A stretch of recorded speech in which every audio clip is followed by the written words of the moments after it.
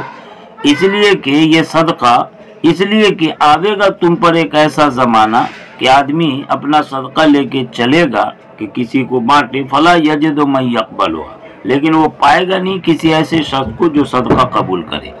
بلکہ آدمی کہے گا کہ اگر اسے کل گزشتہ لے کے آپ آتے تو میں اسے قبول کر لیتا، بہرحال آج تو اس کی مجھے کوئی حاجت اور ضرورت نہیں۔ معلوم یہ ہوا کہ صدقہ لینے والے اگر آج موجود ہیں تو شکر ادا کرنا چاہیے کہ ہم ان کو دے کر کے اپنے لیے آخرت کا ذخیرہ کر رہے ہیں، لیکن ایک ایسا وقت بھی آئے گا کہ آدمی دینا چاہے گا، کوئی لینے والا بھی نہیں ہوگا۔ کہتے ہیں کہ حضرت مہدی علیہ السلام کے ظہور کے زمانے میں ایسا ہوگا، اس کی طرف حضور نے اشارہ فرمایا ہے۔ آگے ابو ہریرہ کی روایت ہے، کہتے ہیں کہ ایک آدمی نے کہا اللہ کے رسول کون سا صدقہ زیادہ اجر اور ثواب والا ہے جس میں بہت عظیم اجر ہے؟ قال تو حضور نے کہا وہ یہ کہ تو صدقہ کر اس حال میں کہ تو صحیح ہے، صحت مند ہے، شہی اور مال کا حریص بھی ہے، بخیل بھی ہے۔ ظاہر ہے کہ اگر صحت مند آدمی ہے تو اپنی صحت تندرستی کی وجہ سے لمبی عمر کی امید لگا رکھتا ہے، اور پھر آدمی مال کے سلسلے میں بخل بھی کرتا ہے، بہت زیادہ مال کا ذخیرہ کرتا ہے، تو یہاں نفس نہیں چاہتا ہے صدقہ کرے اور پھر بھی وہ صدقہ کر رہا۔ آگے مزید مبالغتاً فرمایا تخشى الفقر، اور تو فقر کا اندیشہ بھی کرتا ہے، وطام الغنا، اور ایسی نہیں بلکہ غنا اور مالداری کی امید بھی لگائے رہتا ہے، اور اس حال میں تو صدقہ کرتا ہے تو بالکل نفس کو کچل کے صدقہ کر رہا ہے، یہ بہت زیادہ اجر و ثواب کا باعث۔ فرمایا والا تمہل، اور تو ڈھیلائی نہ کر، یعنی صدقہ دینے میں کوتاہی نہ کر، ڈھیلائی نہ کر، یہاں تک کہ جب جان اور روح حلقوم کو پہنچ جائے تو کہنے لگے فلاں کے لیے اتنا، فلاں کے لیے اتنا، حالانکہ یہ مال تمہارا تو لے فلانی فلاں کے لیے ہو چکا۔ یعنی زندگی کو غنیمت جان اور اس سے پہلے مال وال صدقہ کرتا رہا، ورنہ آخر وقت میں تمنا کرے گا کہ کاش کہ یہ مال میں بانٹوں، اور وصیت کرے گا فلاں فلاں کے لیے اتنا اتنا، حالانکہ اس مال میں ورثہ کا حق مقرر ہو چکا ہے۔ لہذا زندگی غنیمت جان کر کے اور خرچ کرنے کی کوشش کرنا چاہیے۔ آگے حضرت ابو ذر کی روایت ہے، کہتے ہیں کہ میں نبی اکرم صلی اللہ علیہ وسلم کے پاس آیا، انتہائی تو پہنچا آپ صلی اللہ علیہ وسلم کے پاس، درحال ہے کہ آپ بیٹھے ہوئے تھے کعبے کے سائے میں۔ فلما رانی، جب انہوں نے مجھے دیکھا تو کہا ہم الاخسرون ورب الکعبہ، وہ لوگ خسارے میں پڑے ہیں قسم رب کعبہ کی۔ میں نے کہا فدا کا بھی و امی، میری ماں باپ آپ پر قربان ہو، فدا ہو۔ من ہم، کون ہے یہ لوگ جو خسارے میں پڑنے والے؟ قال تو حضور نے کہا ہم الاکثرون اموالا، وہ لوگ جو بہت زیادہ مال جمع کرنے والے ہیں۔ ان کو حضور نے خسارہ والے قرار دیا، لیکن آگے استثناء بھی کیا، الا من قال ہکذا و ہکذا، سوائے اس کے، یعنی یہ لوگ خسارے سے بچ جائیں گے جس نے کہا اس طرح اس طرح۔ یہاں قال اشارہ کے معنی میں اشارہ کیا، یا فعل کے معنی میں کہ اس طرح اس طرح اس طرح کیا، مطلب یہ ہے کہ اپنے سامنے اور اپنے پیچھے، اپنے دائیں اپنے بائیں، ہر طرف سے وہ خوب مال اللہ کے راستے میں خرچ کیا، غریبوں میں بانٹا۔ تو الا من قال، یہ الا من اشارہ کے معنی میں یا الا من فعل کے معنی میں، اس طرح یعنی خوب بے دریغ دونوں ہاتھ کھول کر کے آگے پیچھے دائیں بائیں ہر طرح مستحقین کو اس نے مال تقسیم کیا، تو وہ بہت زیادہ مال والا ہو کر کے بھی خسارے سے محفوظ رہے گا۔ وقلیل ما هم، اور ایسے لوگ بہت تھوڑے ہوتے ہیں، ایسے لوگ بہت تھوڑے ہوتے ہیں جو اس طرح خوش نصیب ہوتے ہیں کہ اپنے مال کو اللہ کے راستے میں خوب خرچ کرتے ہیں اور اس طرح سے بے دریغ ثواب سمیٹتے ہیں۔ اللہ پاک ہمیں بھی توفیق عطا فرمائے۔ وآخر دعوانا ان الحمدللہ رب العالمین۔